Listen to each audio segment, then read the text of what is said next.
Good day and welcome back to the Vitality Project. I'm Dr. Bob. Thanks for joining me today. Yesterday, we inventoried what I called our impairment, and we're talking about impairment in our brains, in our bodies, our personalities.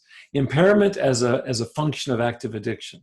And to repeat something that we've been really trying to stress here in the last several posts, active addiction includes an entire cycle from initial craving to the actual using or indulging in whatever the behavior of the substance is, to withdrawing from that engagement, and then back into craving again, and on it goes. So I asked you to inventory your impairment. How did it go? What did you discover?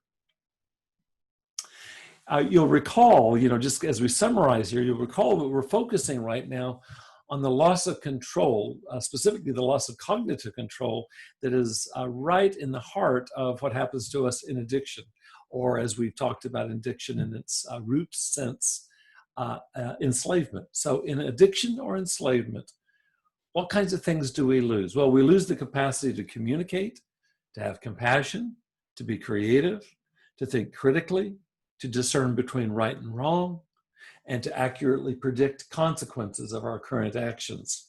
That's just for starters. How exactly does this particular brain hijack, owing to addiction, show up? However, not just inside of ourselves, but also in our relationships. I want to touch on that for just a moment right now. Think about it for just a second. Without the brakes, which is the way that I think of the forebrain, it provides the brakes for the accelerator of our midbrain, which is so associated with addictive cravings and addictive behaviors. Without those brakes, which the forebrain provides, we are many, many more times likely to aggress against those we love. We harm them with our anger. We also are much more likely to violate boundaries in our relationships. Not only communication boundaries, but also sexual boundaries. And in general, we're far more prone to impulses across the board, quick decisions, reacting in the moment. And I should say, I mean, it's implied in what I said a minute ago, we're going to be operating in active addiction, in that cycle that we discussed. You can count on being very, very limited, radically limited and short-sighted in terms of judgment. And what I mean by judgment is being able to look down the line at what we're going to do right now and its impact on ourselves. And in this case, we're talking about its impact on our relationships. In active addiction, we live for the moment. And it's me, me, me. I think of addiction as a regressive illness. And what I mean by that is that we go backwards in our cognitive and moral development in active addiction. We end up moving from being somebody who has the capacity to care for others to being egocentric. Sometimes I think about addiction as kind of situational sociopathy. We become sociopathic. I even sometimes say that we become less than animals because animals are more compassionate and caring, particularly for their kin, than we can be. Well, all of this confuses the heck out of people around us who love us and trust us, because part of it is they don't have access to what's going on inside of us. And sometimes in active addiction, we can hide it and actually look relatively fine at a superficial level. And so it confuses them. The truth is it baffles us ourselves when we're in active addiction.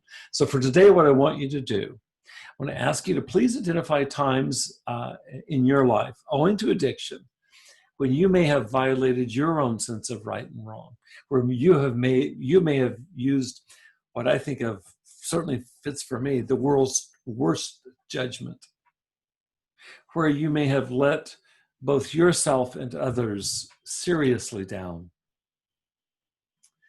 We'll be expanding in our next conversations.